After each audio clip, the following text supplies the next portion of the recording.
आदमी ने एक बहुत भारी लकड़ी का गुलदान उठाया और पूरी ताकत के साथ अपने सामने शीशे पर दे मारा, मगर उस शीशे को कुछ नहीं हुआ। और थोड़ा सा पीछे हटा और पूरी ताकत के साथ दोबारा शीशे पर हमला किया, लेकिन मुश्किल से गिरते गिरते बचा।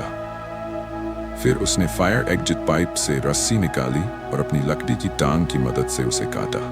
उसने रस्सी को मजबूती से गुलदान के साथ बांध दिया और गुलदान को खिड़की के बीच फंसा दिया। फिर उसने अपने हाथों और पैरों पर टेप लगाया और चेक किया। जब उसे यकीन हो गया कि टेप की चिपकने की क्षमता काफी मजबूत है, तो वह खिड़की की तरफ बढ़ा। आदमी ने गहरी सांस ली और बिल्डिंग के बाहर की ओर चलने लगा। वह अपने हाथों पर लगी टेप की मदद से आगे बढ़ने लगा और उसके पैर, जो सिर्फ 10 सेंटीमीटर चौड़े थे, दीवार के साथ लगे रहे। मगर वह अभी खुश नहीं था, क्योंकि अगर वह गिर जाता तो यह कहानी सुनाने के लिए जिंदा न रहता।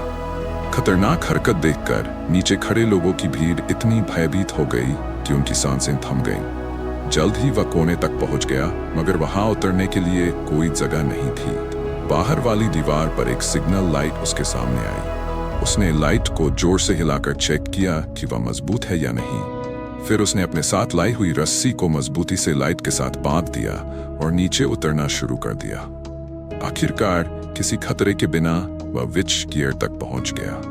फिर वह स्विच बोर्ड की आखिरी मंजिल तक आराम से पहुंच गया, मगर स्विच बोर्ड एक तेजी से घूमते हुए पंखे के ब्लेड के बीच में था। अगर वह इस पंखे के ब्लेड को पार नहीं कर पाता तो उसकी सारी मेहनत बेकार हो जाती। आदमी ने सेफ्टी रस्सी को सिग्नल लाइट से बांधा और पंखे के ब्लेड की रफ्तार का हिसाब लगाने लगा। आखिरकार वह पंखे के ब्लेड से गुजर गया। आखिरकार बिल्डिंग का बंद दरवाजा खुल गया। इससे पहले कि आदमी खुश होता, पंखे के ब्लेड का कंट्रोल सिस्टम आग लगने की वजह से खराब हो गया और साथ ही पंखे के ब्लेड की रफ्तार तेज हो गई। हालांकि सिग्नल लाइट ज्यादा देर तक नहीं टिक सकी और टूट गई, जिससे वह लकड़ी की दीवार पर जोर से गिर पड़ा। खुशकिस्मती से उसने अपने एक पैर को रस्सी के सहारे लटकाकर खुद को बचाने में कामयाबी हासिल कर ली। लेकिन जिस पैर से वह लटका था, वह लकड़ी का था, जो इतना भारी वजन नहीं उठा सकता था। जब नीचे मौजूद लोगों ने यह खतरनाक मंजर देखा तो उनकी सांसें थम गई और वे उसके लिए दुआ करने लगे। बेहद खतरनाक स्थिति में केयोंग ने अपने मजबूत बाजुओं की मदद से आखिरकार उस मंजिल तक पहुंचने में कामयाबी हासिल कर ली, जहां से उसने लड़ाई शुरू की थी। जब लोगों ने देखा कि केयोंग खतरे से बचकर सफल हो गया है, तो वे सब खुशी से उसके लिए तालियां बजाने लगे। केयोंग ने तुरंत अपनी लकड़ी की टांग वापस खींची, जो बाहर गिर रही थी, और दरवाजा बंद होने से पहले उसे उसमें फंसा दिया। ये सब केवल उस USB फ्लैश ड्राइव की वजह से मुमकिन हो सका, जो उसके हाथ में थी, जिससे वह अपनी बेटी को बचाने में सफल हुआ। केयोंग, जो पहले स्पेशल फोर्स का सिपाही था, एक मिशन के दौरान अपनी एक टांग से महरूम हो गया था, लेकिन अपने विशाल अनुभव की वजह से वह पर्ल टावर के सिक्योरिटी डिपार्टमेंट का प्रमुख बन गया, जो दुनिया की सबसे ऊंची इमारत थी। वह यहाँ अपनी पत्नी और 2 बच्चों के साथ घूमने आया था, लेकिन उसे एक अज्ञात गिरोह ने निशाना बना लिया। फिर वे पर्ल टावर चले गए और बड़ी मात्रा में एक खास पाउडर फैला दिया, जो पानी के संपर्क में आते ही तेजी से जल उठता था। कुछ ही पलों में आग भड़क उठी और पूरी इमारत में फैल गई। उन्होंने ये सब इसलिए किया क्योंकि ज़ाओ के पास उनके भ्रष्टाचार के सबूत थे। इसलिए उन्होंने उस पर हमला किया ताकि वे USB ड्राइव वापस हासिल कर सकें, जिसमें सबूत सुरक्षित थे। इसी दौरान केयोंग की पत्नी और दोनों बच्चे, जो इस साजिश से बेखबर थे, इमारत में फंस गए।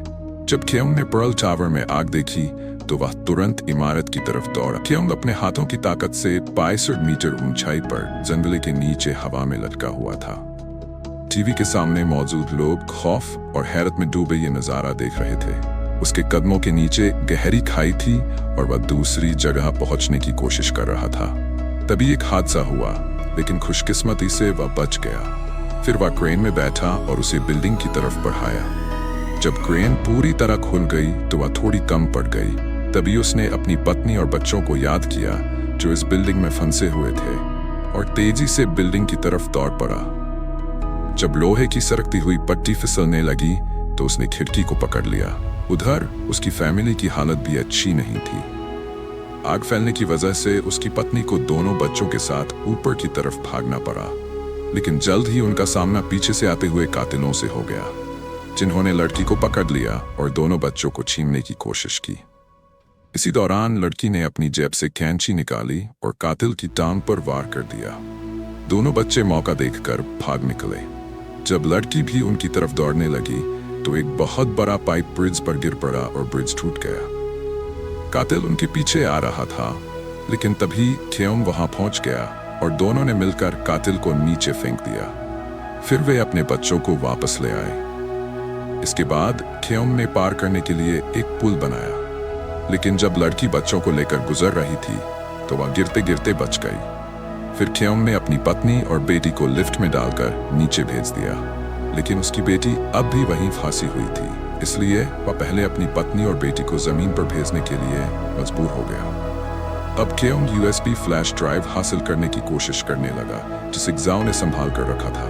कातिलों ने ख्योम की बेटी को पकड़ लिया और दरवाजा खोलने को कहा। इस वजह से ख्योम को सिर झुकाकर उनकी बात माननी पड़ी। जब जाओ से उसकी मुलाकात हुई तो दोनों ने दोस्ताना बातचीत की और मिलकर कातिलों को मारने का फैसला किया। इसके बाद ख्योम ने ग्जाओ से अपनी बेटी का बदला ले लिया, लेकिन अचानक ग्जाओ ने पिस्टल निकाल ली और ख्योम पर निशाना साध दिया। घबराहट में ख्योम ने अपनी बेटी को उसकी तरफ दौड़ने के लिए कहा।